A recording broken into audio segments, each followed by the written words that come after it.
An airport police dog persistently alerted to an abandoned bag. Could it potentially contain explosives? Hesitantly, security personnel opened the bag, and the contents necessitated an immediate evacuation. Here's the full story. Before we proceed, please share in the comments below where you're watching from. And if you enjoy compelling police dog stories such as this one, remember to subscribe to stay updated on future content. A sterile glow from the fluorescent lights of Terminal 5 at O'Hare International Airport illuminated the polished floors as travelers rushed by, pulling rolling suitcases and carry-ons. A continuous hum of activity filled the air, punctuated by announcements over the PA system and conversations in a mix of languages. It was just past 7 a.m. as the morning international arrivals began to arrive, bringing the usual atmosphere that Officer Benjamin Linus knew from his 6 years with the airport's K-9 unit. Benjamin straightened his dark blue uniform jacket, his badge reflecting the overhead light as he observed the increasing crowd.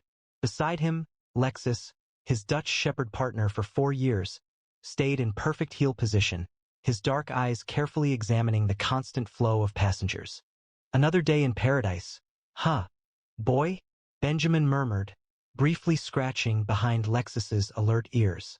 The shepherd leaned into his touch before returning to his vigilant posture. "Morning, Linus," Officer Teresa Wong called from her post near customs. "Lexus looking sharp today." Benjamin nodded in greeting. "Just finished training recertification yesterday. Passed with flying colors." As usual, Security Director Melissa Harrington's voice crackled through Benjamin's radio.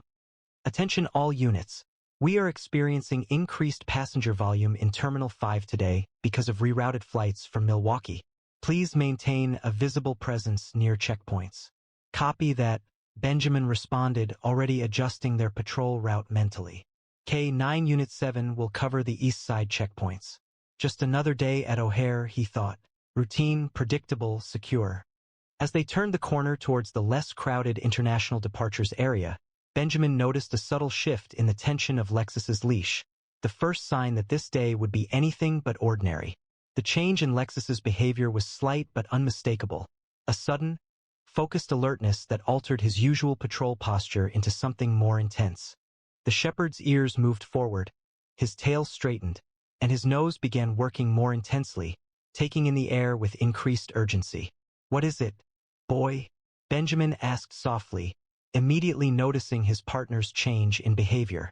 Lexus pulled gently on his lead, guiding Benjamin towards the eastern wing of the International Departures Terminal, a section currently undergoing renovation and less crowded than the main concourse.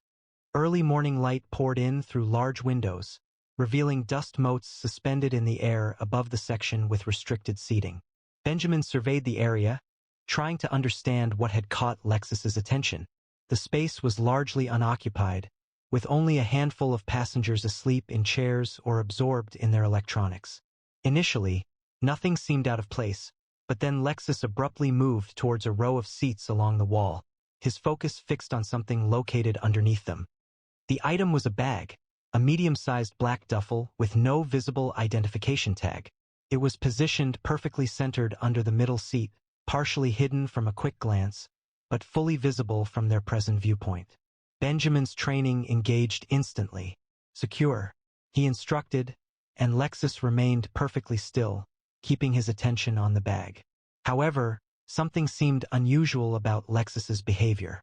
During training for explosive or narcotic detection, Lexus exhibited distinct alert behaviors, a passive sit for explosives and active pawing for narcotics. This was an anomaly. The dog's body was stiff with tension, and a low, sustained growl emanated from his throat, a sound Benjamin had seldom heard from his usually calm partner. "Lexus, check," Benjamin instructed, initiating the inspection signal. Rather than approaching the bag and indicating as he had been trained to do, Lexus retreated several steps. His growl deepened. His tail was now completely straight, hackles slightly raised, a posture unlike his usual alert stance. A passing custodian noticed them and began to approach. Benjamin raised his hand, stopping the man. "Sir, please step back," he ordered calmly but firmly. As if reacting to the newcomer, Lexus suddenly emitted 3 sharp, staccato barks, a sound so unlike his usual alerting behavior that it sent a chill down Benjamin's spine. Maintaining focus on the bag, Benjamin activated his radio. Control, this is K9 Unit 7 at Terminal 5, East Wing, Section C. I have an unattended bag exhibiting atypical K9 alert behavior. I request backup and implementation of area evacuation protocol. The dispatcher replied, copy that, K9 Unit 7 security personnel are on their way. Commence standard abandoned bag protocol. Benjamin then began clearing the surrounding area, speaking with a firm but controlled tone to avoid causing alarm. Esteemed guests, please gather your possessions and proceed calmly to the main concourse. Security personnel will guide you from that location. As the last non-employees left the area, a security team arrived, led by Lieutenant Jack Cassidy, the airport's senior security officer. His characteristic worried expression intensified as he evaluated the scene. What's the situation, Linus? Cassidy inquired, gesturing towards the bag. Unattended bag, sir. No discernible markings, placed intentionally beneath the chairs. Cassidy's gaze moved to Lexus, who stayed focused on the target, their body rigid. Your dog providing an unexpected alert? Benjamin responded, worry clear in his tone. This isn't his standard explosive alert, nor is it a narcotics detection. I'm not familiar with him behaving in this manner. Cassidy's face grew stern. Unfamiliar with this reaction? What is the significance of that? He should be alerting or he shouldn't be. A second security team arrived, bringing their usual detection tools. The lead technician, Raj Patel, started preparing a portable X-ray machine, observing Lexus with a professional gaze. Let's examine what's inside before we decide anything, Cassidy instructed. Sir, Benjamin insisted. I've been working with Lexus for 4 years. When he behaves like this, there's a valid explanation. As evacuation procedures began, Benjamin's thoughts returned to the day he first encountered Lexus, 3 years prior to their formal partnership. The recollection was clear. A scorching July afternoon at the Homeland Security Training Facility in Virginia, when Benjamin was attending specialized K9 handler training. This one's different, Trainer Martinez stated, guiding Benjamin toward an isolated kennel separate from the other training dogs. A Dutch Shepherd, roughly 2 years old, was discovered during a raid on a trafficking operation near the Mexican border.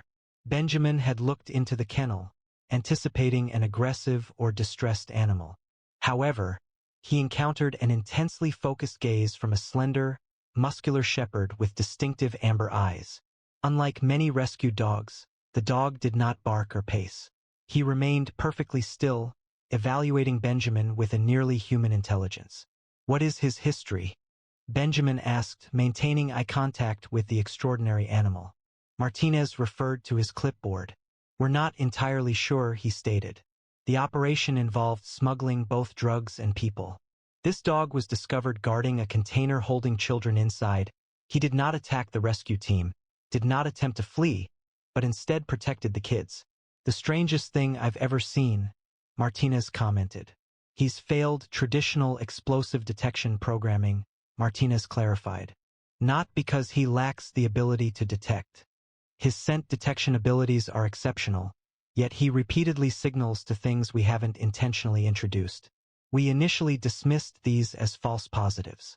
Benjamin inquired when Martinez paused. 3 times now, he's alerted on items or locations where we discovered nothing. Each instance, we submitted the indicated items for comprehensive analysis. On each occasion, further investigation revealed something previously undetected. Chemical precursors, residues, compounds our routine tests failed to identify. It was as if he perceived the world on a different sensory plane than our other dogs. Benjamin returned to the current reality as Patel's voice cut through his memories. The initial scan revealed standard items, clothing, toiletries, and what appeared to be documentation. No explosive compounds were found, nor any unusual wiring or devices. Cassidy directed a significant look toward Benjamin. There you have it. With due respect, sir, Patel added, there's a peculiarity concerning the interior lining. Observe this density variation. The bag appeared to have a subtly altered compartment. It was barely noticeable, but clearly not a result of standard manufacturing. Benjamin felt a sudden feeling of unease as he noticed Lexus looking at him, seemingly confirming his suspicions. "Lieutenant," he said softly, "I believe we must treat this with utmost seriousness. Lexus has identified something that our usual protocols aren't addressing." Cassidy finally gave the order, "Call the bomb squad. Implement full evacuation protocol, establishing a 100-foot perimeter." "Linus, I expect your dog to be correct about this." The bomb squad technicians advanced with methodical precision, their bulky protective suits making them appear almost robotic as they neared the abandoned bag. Benjamin and Lexus had been moved back to the perimeter line, where they maintained visual contact with the operation. "Remote assessment first," announced Garcia, the bomb tech lead, as his team deployed a small rover equipped with additional sensing equipment. Cassidy stood beside Benjamin, his posture betraying the palpable tension. "O'Hare deals with more than 2,500 lost items annually," he said. 99% are simply forgotten laptops and water bottles." He shook his head. "We're closing down half a terminal because of a dog's unusual actions." The rover approached the bag, and Garcia directed its unique sensors from a distance. Following several anxious minutes, his voice came over the radio. "No explosive compounds found, no radiation, no known biological agents detected." Shifting to a physical examination, Garcia proceeded, personally inspecting the bag with a specialized camera. Another individual arrived at the edge of the area, a woman wearing a fitted charcoal suit, her Homeland Security identification clearly visible. Agent Diana Walsh introduced herself briefly, asking about the circumstances. "Likely a false alarm," Cassidy replied, before Benjamin could respond. "Typical abandoned bag. No explosives have been found. We anticipate resuming operations soon." Walsh's keen gaze shifted from the surroundings to Lexus, who was now looking straight at her, his stance still tense and focused. "That your dog, officer?" "Linus. Benjamin Linus. And yes, this is Lexus," she stated, rather than asked, which surprised Benjamin. "I read the file. His alert behavior is unusual?" "Very," Benjamin confirmed. "I've never seen him react this way before." Walsh examined Lexus with heightened interest. "What exactly is different about his behavior?" "He is maintaining distance while remaining focused. Normally, he approaches detection targets directly. And these vocalizations?" As if on cue, Lexus let out another series of short, sharp barks. "They're not part of his training." Over the radio, Garcia's voice interrupted their conversation. "Physical inspection reveals no traditional threat devices. However, there's definitely a concealed compartment in the lining. Very sophisticated work, not visible to the naked eye." Walsh's face grew serious. "Don't open that compartment," she instructed firmly into her own radio. "Excuse me?" Cassidy questioned. "This is airport jurisdiction." "Not anymore," Walsh replied, showing her credentials more clearly. "That bag corresponds to a profile we're monitoring." "Officer Linus, how is your dog reacting? Is he retreating while still attentive?" Benjamin responded, seemingly taken aback. "That's precisely what's happening." Instead of explaining, Walsh quickly spoke into her radio. "Agent Walsh is requesting immediate hazmat support at O'Hare Terminal 5, East Wing. A potential CBR material is suspected. Priority code Alpha. Our sensors detect known threats," Walsh replied grimly to Cassidy's protest. "We've been tracking a new synthetic compound that evades standard detection. There have been 3 incidents in the past month: Dallas, Miami, and Phoenix. The only consistent detection has been unusual behavior from certain K-9 units. Specifically, alert without approach." Benjamin experienced a chilling realization. He was sensing something hazardous, though unfamiliar from his training. Therefore, he maintained a safe distance while staying vigilant. "Indeed," Walsh affirmed, "and should it prove to be what we suspect, your dog may have potentially saved hundreds of lives." The operations manager's face reddened significantly when Walsh requested a complete evacuation of the terminal. "Do you comprehend the implications of this request? This situation involves potentially disrupting travel for thousands of people and causing millions in lost revenue." "I understand perfectly," Walsh stated, her voice steady but with an unmistakable firmness. "And I'm not requesting it." Following a moment of heightened tension, Cassidy's radio crackled with a transmission from the airport director himself. After a short discussion, he addressed the group, his face serious. "The director has approved the full evacuation protocol for Terminal 5. We are initiating it now." With the evacuation announcement echoing through the terminal, Benjamin experienced a brief sense of relief, which was swiftly overtaken by a fresh worry. "If this is what you suspect, Agent Walsh," he thought, already observing the escalating disarray of the evacuation, "then whoever placed this bag here is probably still in the airport. And now we're setting everyone in motion, making them more difficult to track." Benjamin stated, his mind racing through the possibilities. "We need to find them before they realize we've discovered the bag. Lexus can help. If he detected whatever's in that bag, he might be able to track the person who handled it." Agent Harlow from the CBR response unit arrived and quickly coordinated with the hazmat team.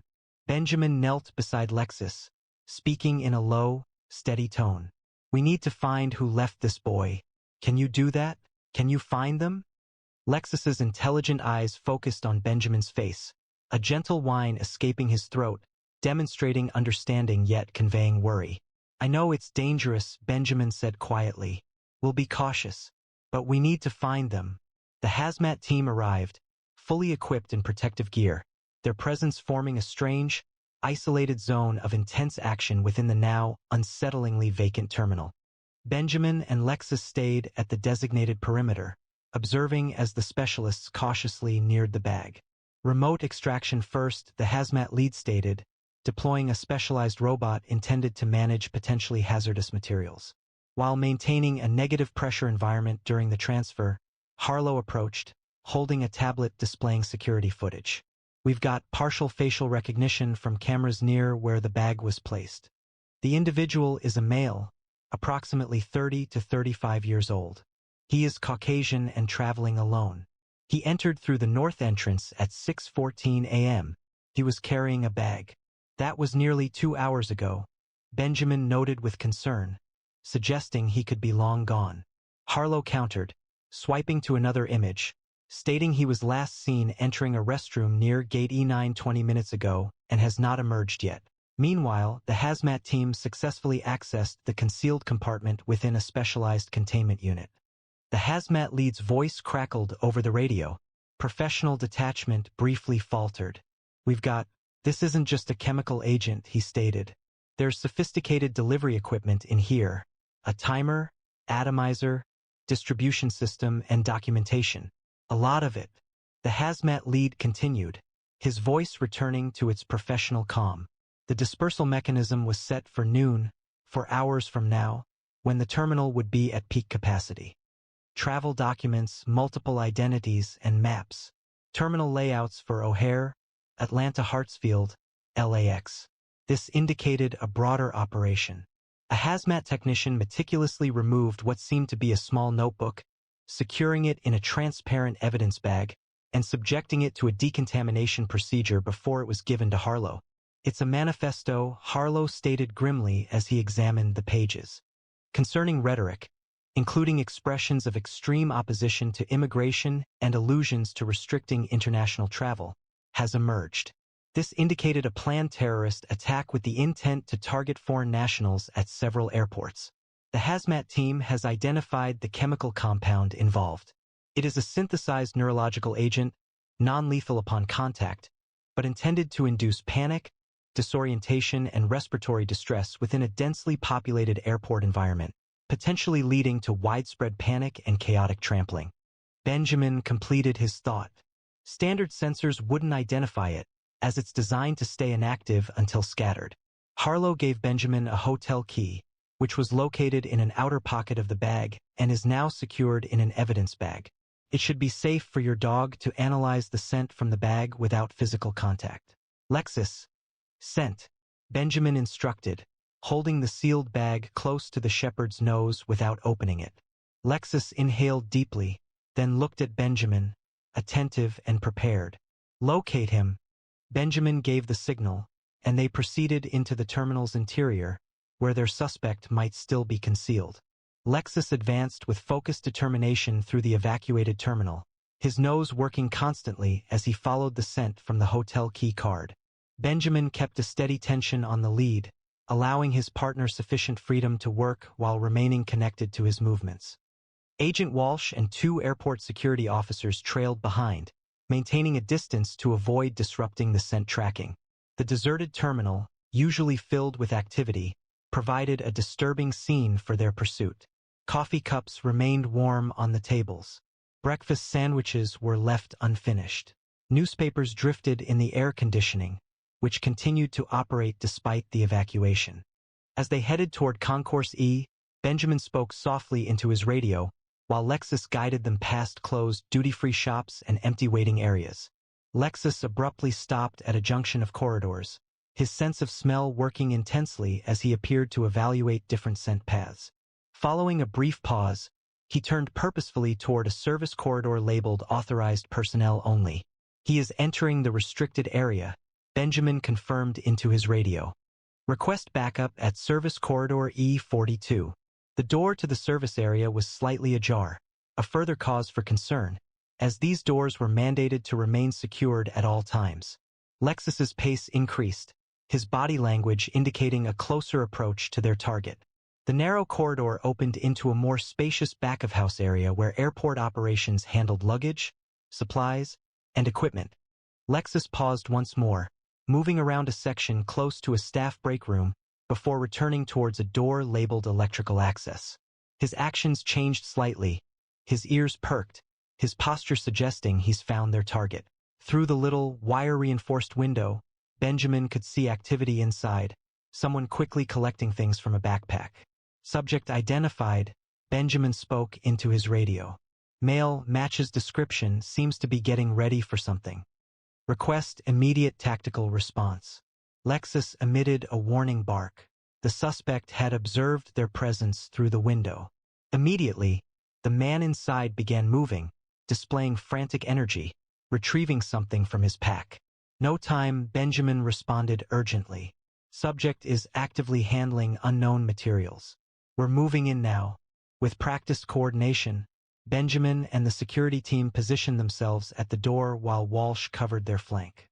With Benjamin's approval, an officer opened the door, and they entered quickly.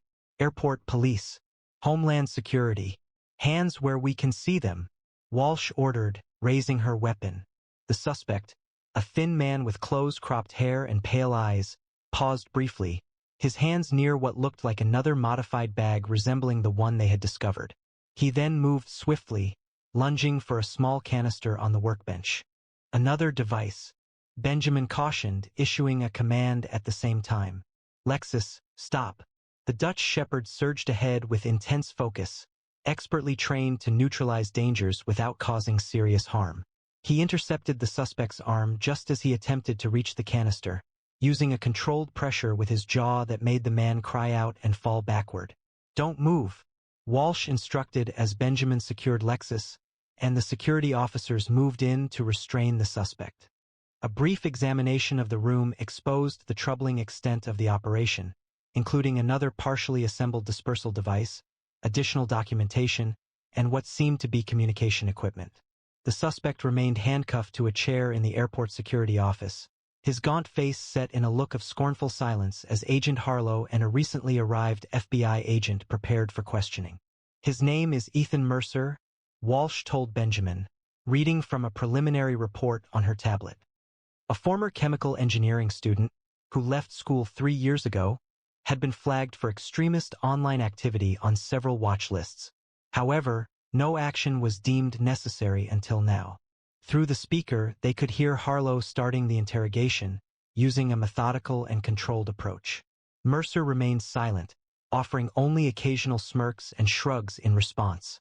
The interrogation stretched on for several minutes without significant advancement until the FBI agent presented photographs of the disassembled device on the table. A subtle expression crossed Mercer's face, not fear, but something resembling pride.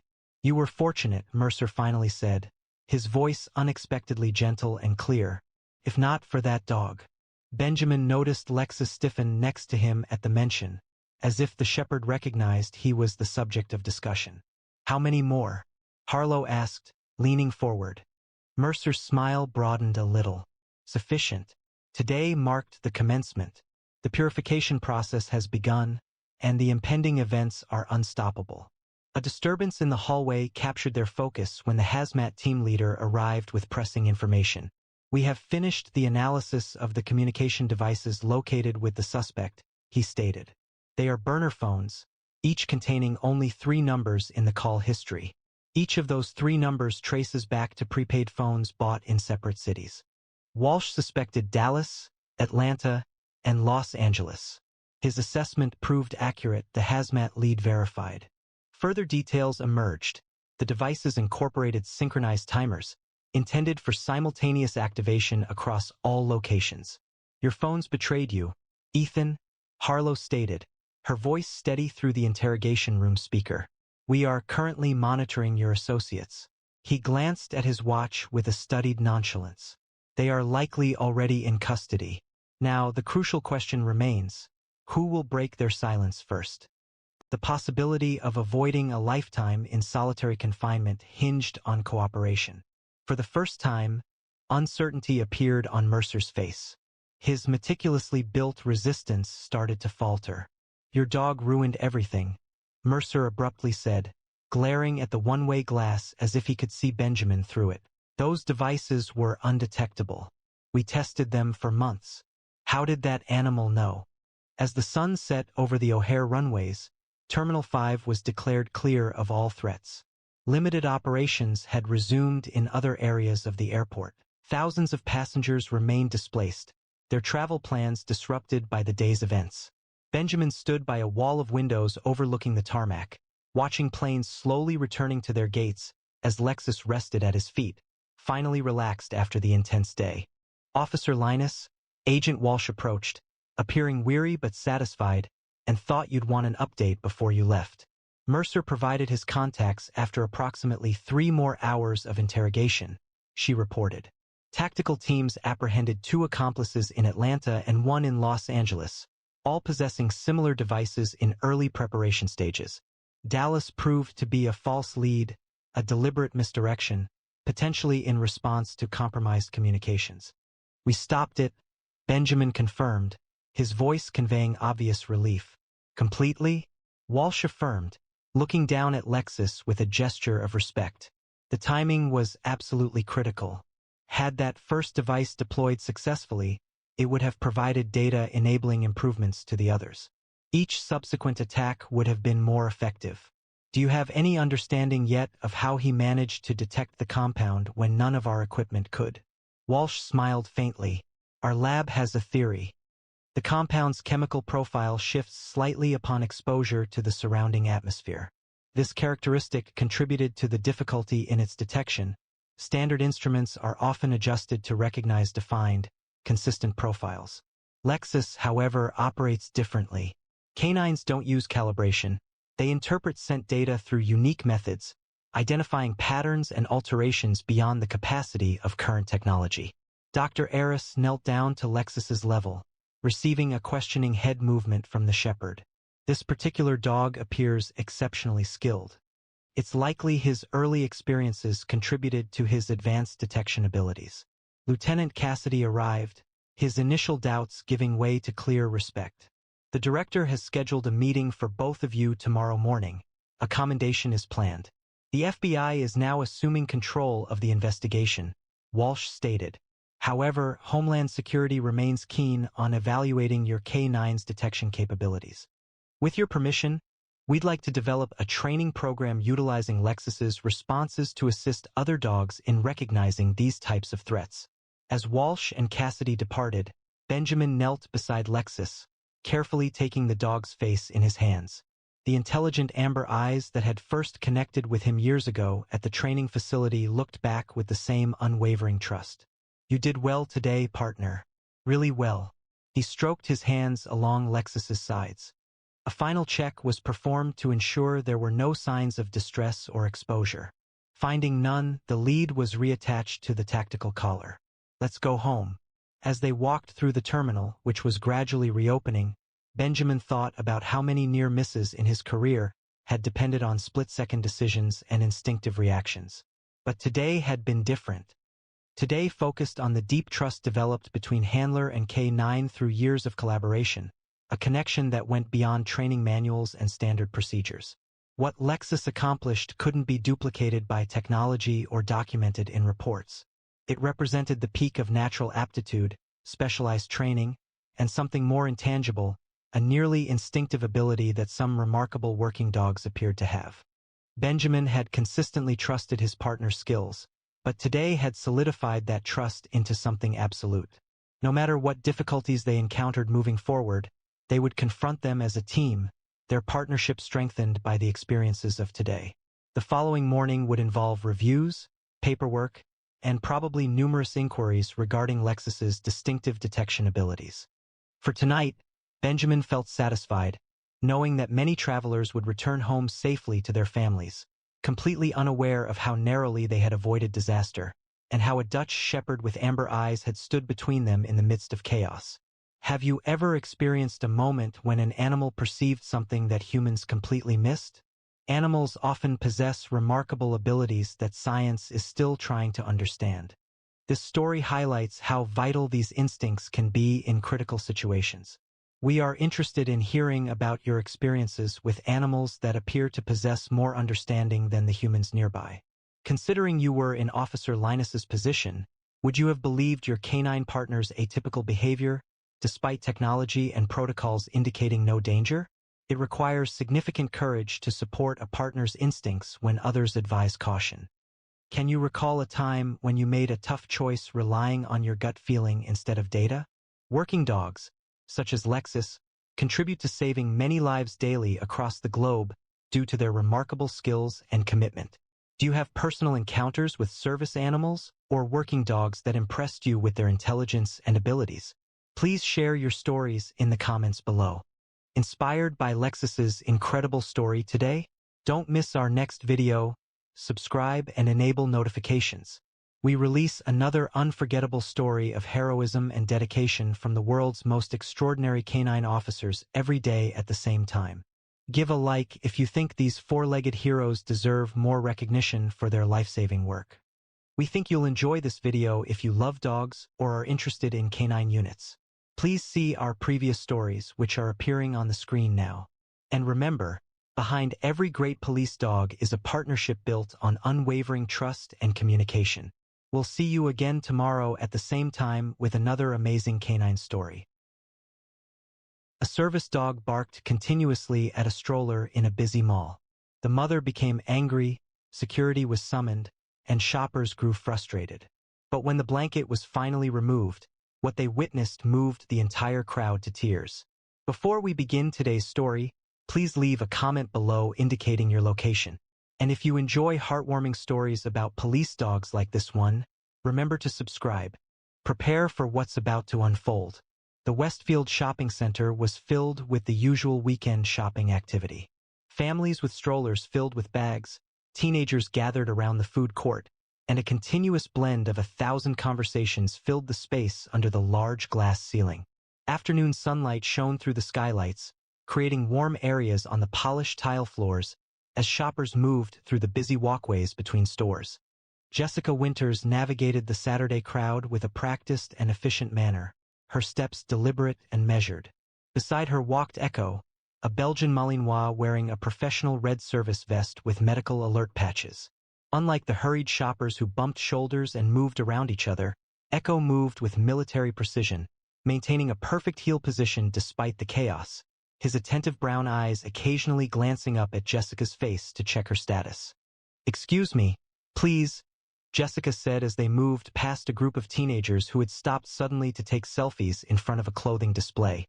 She kept her right hand lightly on Echo's specialized mobility harness, not because she required the physical support that day, but because the connection helped her feel stable amidst the overwhelming sights and sounds of the mall. The holiday decorations had already been put up, even though Thanksgiving was still 2 weeks away. Large silver and red decorations were suspended from the ceiling, and artificial pine garlands adorned the railings of the second-floor walkways. A faint piano version of Winter Wonderland played from afar, struggling to be heard over the noise of the crowd, the sounds of conversations, squeaking stroller wheels, and periodic announcements from the mall's public address system. Jessica glanced at her watch. It was 2:17 p.m. She had planned this trip carefully, arriving after the lunch rush but before the evening crowd descended. Her mental checklist was almost finished. New running shoes, the birthday gift for her niece, and one more stop at the bookstore to pick up the novel her book club was reading next. Then she could return to the quiet sanctuary of her apartment before the familiar tension in her shoulders escalated into a full-blown anxiety attack. Echo stayed calm and composed, his training clearly visible in his deliberate actions. He didn't behave like typical dogs who might investigate spilled food or react to appealing smells. Instead, he concentrated entirely on Jessica and any possible dangers to her safety. When a young child unexpectedly cried at a store called Toyland, Echo quickly assessed Jessica's response, prepared to offer deep pressure therapy should the noise upset her. Fortunately, this was a positive day. Jessica reacted with a slight flinch, then proceeded walking with a deep breath. The central court of the mall appeared before them, a circular space featuring a decorative fountain and benches for weary shoppers to rest. Jessica guided them toward the quieter path along the perimeter, avoiding the congested group of people observing a weekend product demonstration. Echo modified his speed seamlessly, guiding their path as though he and Jessica functioned as one unit within the crowd, their synchronicity stemming from countless hours of shared experience. Jessica had not always required Echo's presence. 5 years ago, she was Staff Sergeant Jessica Winters, a combat medic with the 4th Infantry Division, recognized for maintaining remarkable composure amidst the most severe mass casualty events. She had treated wounded soldiers under fire, stabilized blast injuries in helicopters, and once performed an emergency airway procedure during a sandstorm with almost zero visibility. Her commanding officers had described her as unshakable. Then occurred the roadside bomb outside Kandahar. Jessica had been the first to respond, treating 3 critically wounded soldiers while awaiting medevac. She had rescued all 3, but the 4th, her closest friend on the deployment, had died despite her desperate efforts. The consequences were stark: traumatic brain injury, shrapnel wounds to her left leg, and the unseen wounds of PTSD that ultimately proved more debilitating than her physical injuries. Returning to civilian life had become a minefield of triggers. Crowds, sudden noises, certain smells that instantly transported her back to the worst moments of her service. She explored therapy, medication, and support groups, but none provided complete relief until the VA's service dog program paired her with Echo 3 years ago. Echo was a unique service dog. This Belgian Malinois had been removed from a military working dog program, not due to a lack of skill, but because of his gentle nature, a characteristic that made him ideally suited for medical alert duties. His specialized training encompassed recognizing the minute biochemical alterations that foreshadow Jessica's panic attacks and seizures, a complication stemming from her TBI that occurred infrequently but posed a significant risk. He is observing your body chemistry, the trainer had clarified during their placement. Variations in your respiration, minuscule perspiration, and even alterations in your walk that you won't perceive deliberately. Echo will provide a warning before you are even aware of an issue. Their bond had developed past the boundaries of training. Echo possessed a remarkable skill in evaluating risks in Jessica's surroundings, differentiating between minor anxieties and real threats. He would position his body to shield Jessica from anything potentially triggering, whether approaching strangers or sudden movements, while largely remaining unnoticed during everyday interactions. Above all, Echo had restored Jessica's independence. Prior to this, she had rarely left her apartment, neglecting medical appointments and withdrawing from friends and family. Currently, she volunteers twice weekly at the VA hospital, has restarted her nursing education, and can navigate public spaces like this mall, still challenging but achievable with Echo's consistent support and alerting abilities. Many people didn't realize that beneath Echo's calm professional appearance lay a dog capable of detecting incredibly small chemical shifts, changes undetectable by human senses or medical instruments. His alerts stemmed not only from excellent training, but also from a complex biological detection system combined with steadfast loyalty. Jessica directed Echo towards the central court fountain, intending to cross over to reach the bookstore on the opposite side. As they walked past a row of benches near the fountain, Echo's demeanor shifted, his ears pricked forward, His head lifted slightly higher, and his gait lost its fluid rhythm for a brief moment. Jessica noticed it instantly, having spent 3 years together. Even the slightest changes in Echo's behavior registered like alarm bells. "What is it, buddy?" she murmured, scanning the area for potential triggers. Echo's attention had fixed on something ahead and to their right. Jessica's attention followed his gaze to a navy blue stroller situated next to a bench.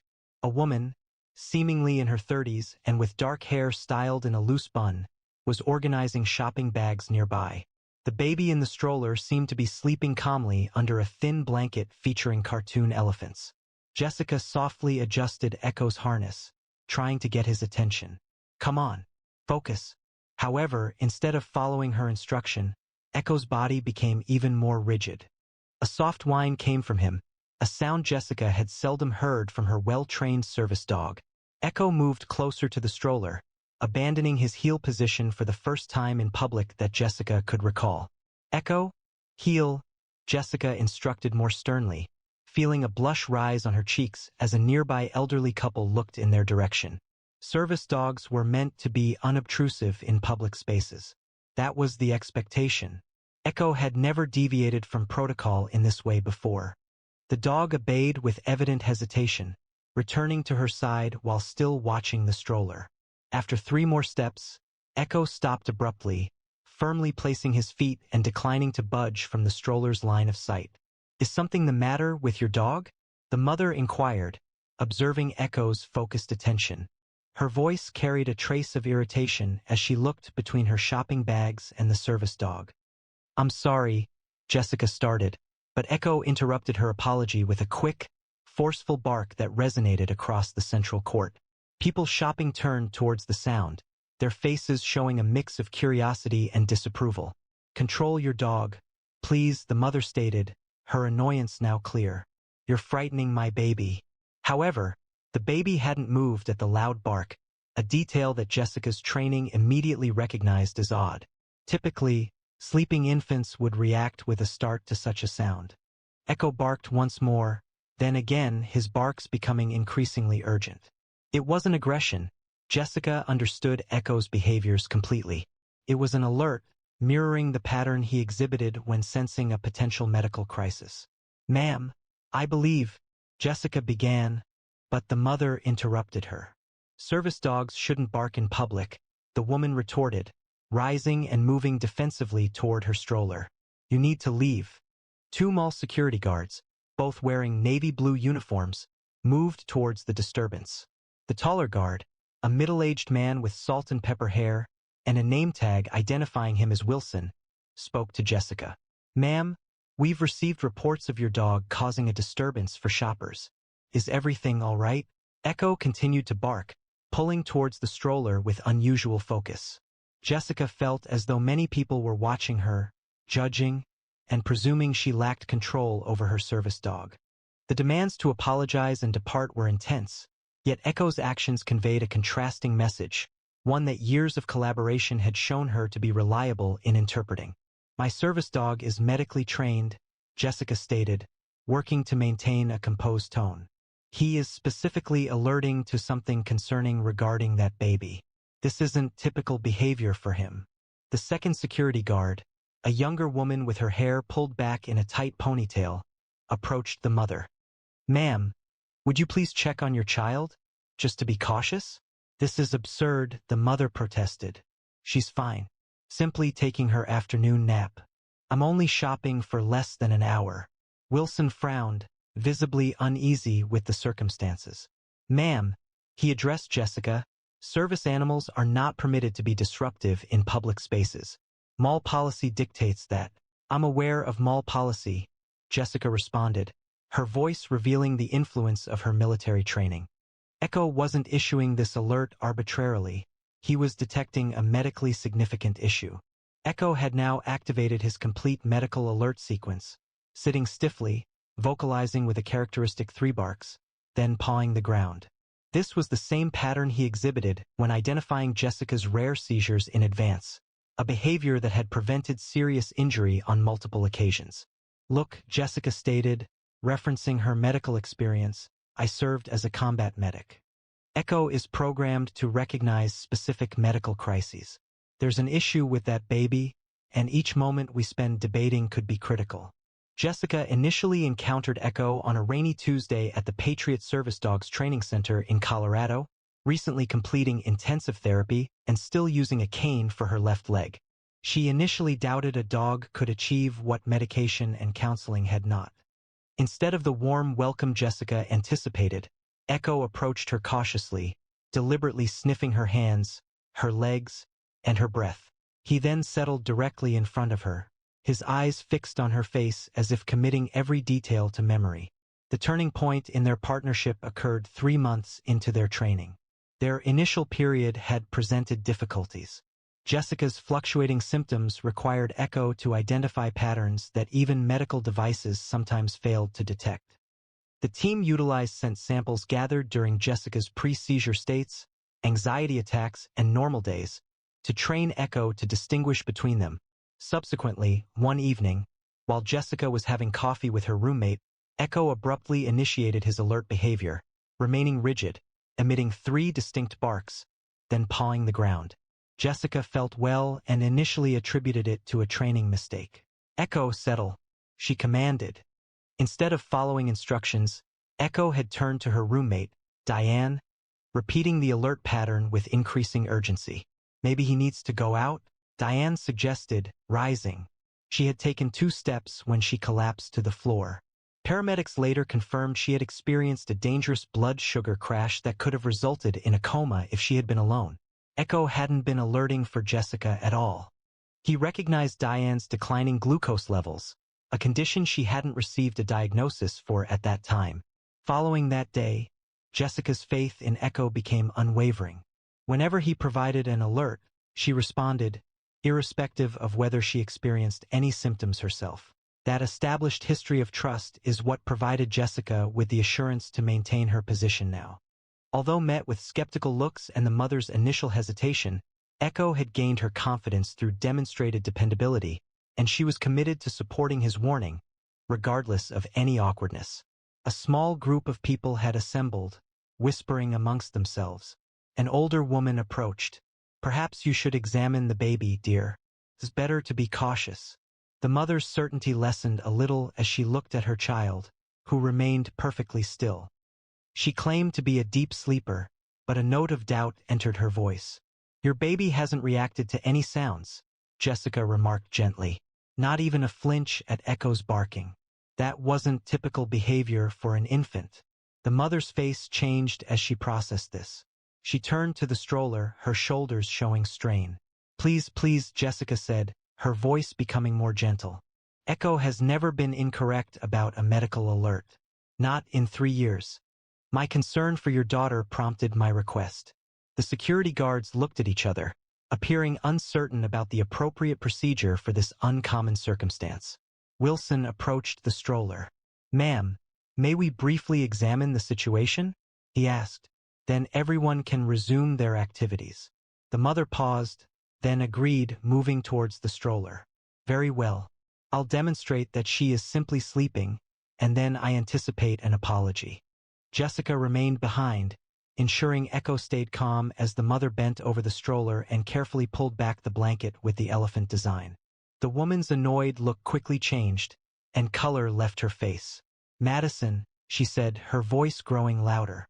When the baby didn't react, she touched her daughter's cheek. "Madison, wake up, baby." The security guard stepped forward instantly as the mother's voice rose to panic. "She's not waking up." Tears streamed down her face as she desperately unfastened the stroller's buckles. "If something's wrong, please help." Wilson quickly radioed for medical help, and his partner assisted the mother in lifting the unresponsive infant from the stroller. The baby's lips were slightly bluish, and while her chest rose with shallow breaths, she didn't respond to her mother's increasingly frantic efforts to rouse her. "I'm a former combat medic," Jessica stated, stepping forward with composure. "Can I assist while we await medical personnel?" The mother nodded vigorously, tears running down her face as Jessica drew near. Echo remained calm, his earlier urgent alerting now replaced by watchful observation. Jessica assessed the baby's vital signs with practiced skill. She is breathing, but it's shallow. Pulse is detectable but weak. Jessica turned to the mother. Has Madison been unwell recently? Are there any existing medical concerns? No, nothing, the mother responded, stammering. During her routine checkup last week, everything was perfect. She simply fell asleep while shopping. An older man then approached from the assembled group. I'm Dr. Brenner, a pediatrician, he stated. May I examine her? With the mother's consent, the doctor rapidly assessed the infant. Pupils are responsive but sluggish, he observed. Temperature appears normal. He turned to Jessica and spoke softly. This looks neurological. How long has she been unresponsive? I don't know, the mother cried. She fell asleep approximately 40 minutes ago. She typically sleeps soundly during shopping trips. The movement of the stroller. Her voice faltered as the realization struck her. Oh God, has she been like this the entire time? I believed she was simply sleeping. Mall medical staff arrived with a first aid kit and oxygen. Shortly after, paramedics navigated the crowd with a gurney and pediatric medical equipment. Service dogs signaled to the baby. Dr. Brenner briefed the paramedics. The infant is unresponsive, but breathing. Possible neurological event is suspected. As the paramedics commenced their assessment, the lead EMT observed Echo, a Belgian Malinois medical alert dog. These dogs are remarkable scent detectors. Last year, we had one alert to a carbon monoxide victim who exhibited no visible symptoms. Their olfactory capabilities are extraordinary, Dr. Brenner stated, watching Echo with renewed respect. Certain studies indicate they can identify molecular changes at concentrations as low as parts per trillion. Finding it is comparable to locating a single drop of blood within 20 Olympic swimming pools. The medical uses are still being explored, especially for illnesses where early diagnosis significantly enhances results. Ramirez nodded as he secured a pulse oximeter to Madison's small finger. He had observed dogs detecting seizures prior to clinical signs, identifying malignancies before scans could, and even forecasting cardiac events. This little one is lucky that you and your partner were present today. Amber Parker, holding her daughter's hand, whispered, Your dog knew. How could he possibly know when I didn't? The paramedics responded with practice speed, securing the infant to the pediatric backboard and connecting monitoring devices. Paramedic Ramirez examined the readings, his expression concerned. Oxygen saturation is lower than I'd like, he observed, placing a small oxygen mask over Madison's face. These readings indicate potential seizure activity, though without convulsions. We are considering the possibility of absent seizures or a postictal state. What does that mean? Will she be all right? Amber asked, holding her daughter's hand. We need to transfer her to Children's Hospital for a definitive diagnosis, Ramirez stated. Fortunately, we are identifying this early, preventing potential oxygen deprivation that could cause harm. While a female paramedic was rechecking Madison's vital signs, she paused, moving closer to observe something. Ms. Parker, has Madison received any medications recently? The paramedic inquired. No, none, Amber replied. She has never taken medication. The paramedic indicated faint markings on the inner side of Madison's elbow. These appear to be injection sites, but they are very small, the type we sometimes see with specific medical tests. Amber stated, with evident confusion, that the only injection her child had received was for routine vaccinations during the checkup last week. Dr. Brenner examined the marks and frowned. He noted that these were more recent than a week ago and did not align with typical vaccination injections. Echo immediately became alert, focusing intently on the diaper bag hanging from the stroller handle. Jessica recognized this particular behavior. Echo had identified something significant. Ma'am, Jessica said cautiously, would you mind if we examined Madison's diaper bag? Echo is signaling something within. Amber agreed promptly. Any prior doubts disappeared. Naturally, anything that could assist. Security Officer Wilson took the bag, and Jessica directed Echo through a methodical scent examination. The dog quickly pinpointed a side pocket, persistently nudging it with his nose, employing the method he uses for identifying substances. Within the pocket, a small medicine bottle was discovered, labeled as infant acetaminophen, though the security seal was broken and the bottle was only half full. I didn't place that there, Amber stated, her face growing paler. That's not our brand, and Madison hasn't required any pain medication. Ramirez carefully placed the bottle in an evidence bag. We'll have this analyzed at the hospital. It's possible it contains another substance or has been altered. The second paramedic spoke with urgency. Madison's oxygen levels are decreasing. Immediate transport is required. As preparations began to move Madison, Echo whimpered gently and rested his head against Jessica's leg. This was his way of indicating that his task was complete. He had identified the underlying issue well before human observation of the symptoms, potentially averting a significantly more severe outcome. Your dog is remarkable, Dr. Brenner told Jessica as the paramedics began moving the gurney. For 30 years, I have worked in pediatrics, and I observed no outward signs of distress in that child. Yet, he recognized the situation instantly. Amber, accompanying the gurney, glanced back at Jessica. Thank you, she said, tears flowing down her face. I'm so sorry I didn't believe you. If you hadn't insisted, she was unable to complete the sentence. Thank Echo, Jessica responded quietly. He is the hero here. The Central Court had been converted into a temporary command center. Police officers arrived soon after Madison was transported, establishing a perimeter around the stroller. A bottle from the diaper bag was now considered evidence in what the lead detective described as a possible instance of intentional drugging. Echo remained composed beside Jessica as she provided her statement to Detective Portman, a woman with a serious expression and kind eyes who documented every aspect of Echo's warning actions with considerable interest. According to Portman, the dog identified a problem with the child prior to any outward signs of illness. Jessica corroborated this, confirming that Echo possesses specialized scent detection training for medical emergencies. He is capable of identifying chemical alterations within the body that signify specific medical occurrences. Jessica further stated that Echo specifically indicated the diaper bag after the child received treatment. She explained that he exhibits distinct alert patterns depending on the circumstances. His actions concerning the bag indicate he perceived a substance present, rather than solely a medical issue. Portman added another notation. Ms. Parker stated the baby had a checkup last week. We are investigating who may have accessed the child or her belongings since that time. Wilson arrived accompanied by the mall manager, a tense woman wearing a charcoal suit, who identified herself as Diane Reynolds. Ms. Winters, Reynolds stated, I want to express my sincere gratitude to you and your service dog for your actions today. Our security team will be reviewing our protocols concerning service animal alerts.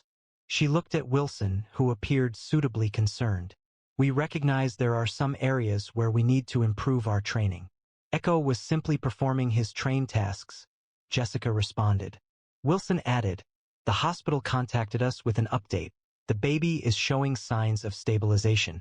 Medical tests were underway, but the doctor mentioned that a further delay in treatment could have had serious consequences, then stopped speaking, leaving the meaning unstated. A young woman who had been shopping in the vicinity approached cautiously. I filmed what occurred using my phone, she stated. I didn't mean to be odd, but my brother is applying to service dog programs, and I wish to demonstrate how they function in public settings. She then asked if the footage would be beneficial to the police. Detective Portman promptly collected the woman's contact details. That could be extremely valuable evidence, thank you. As the crowd gradually dispersed, an elderly man approached Jessica. Young lady, I want you to know I've contacted the local news. People need to hear about this, not just about the unfortunate situation with the baby, but about the incredible work service dogs like yours perform. Jessica experienced a moment of worry regarding potential media coverage, but Echo instinctively leaned against her leg, offering the calming pressure that helped manage her nervous system. She inhaled deeply, concentrating on the most important aspects. Madison was undergoing treatment, an inquiry was in progress, and Echo had performed as he was trained.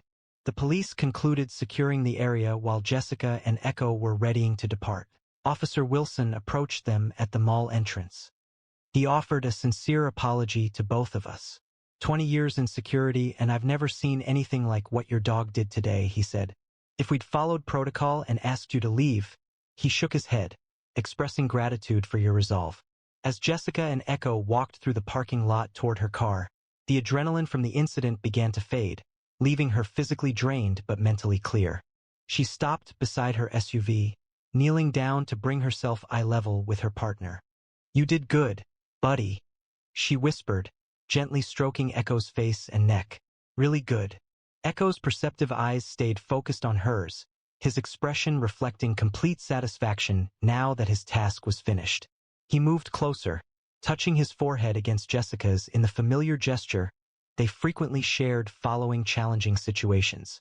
Jessica reflected on how she almost questioned Echo due to societal expectations, the looks, the security personnel, the mother's initial displeasure. Apologizing and leaving would have been simpler, attributing Echo's behavior to a temporary lapse. The pressure of public opinion had nearly eclipsed years of collaboration and mutual trust, but Echo remained unwavering, continuing until someone acknowledged his perspective. His conviction prevented a child from a situation paramedics believed could have been intentional drugging. The realization sent a shiver down Jessica's spine, even under the warmth of the afternoon sun. As Jessica started the engine, a text from her VA counselor appeared on her phone. It referenced the news alert about a service dog saving a baby at Westfield. Could that have been Echo and her? The counselor suggested she call if she needed support following the event. News spread rapidly. By tomorrow, reporters would likely be calling, potentially requesting interviews. Ordinarily, this would cause a surge of anxiety, but surprisingly, it felt different this time. Sharing their experiences might help people recognize the crucial role service dogs play, not only in assisting their handlers, but also in safeguarding the broader community. Echo relaxed into his seat, his alert stance softening into a calm watchfulness, ever prepared but no longer sensing immediate threats. Jessica met his look in the rearview mirror, feeling a wave of thankfulness for this remarkable animal who had profoundly changed her life and now had protected someone else. Believe in your dog. This was the initial instruction in service dog training, the basis for all subsequent commands. Recent events had demonstrated why this belief wasn't merely training protocol, but significant insight. Occasionally, a companion could detect things beyond human perception and human assessment. Occasionally, trust meant the difference between a disaster and a fortunate outcome. Have you ever observed an instance where an animal detected something humans entirely overlooked? What accounts for some animals' remarkable ability to sense medical emergencies even before symptoms are apparent? Would you have believed a service dog's alert regarding a stranger's baby, despite the potential for embarrassment? Share your thoughts in the comments below. If this story resonated with you, please like and subscribe to our channel for more amazing stories of heroic service animals. Click the bell icon to receive notifications when we upload new videos each week. Please share this video with friends and family who value the special connection between people and their service animals. Watch our previous stories about canine heroes now, and tune in tomorrow at the same time for another inspiring story you won't want to miss.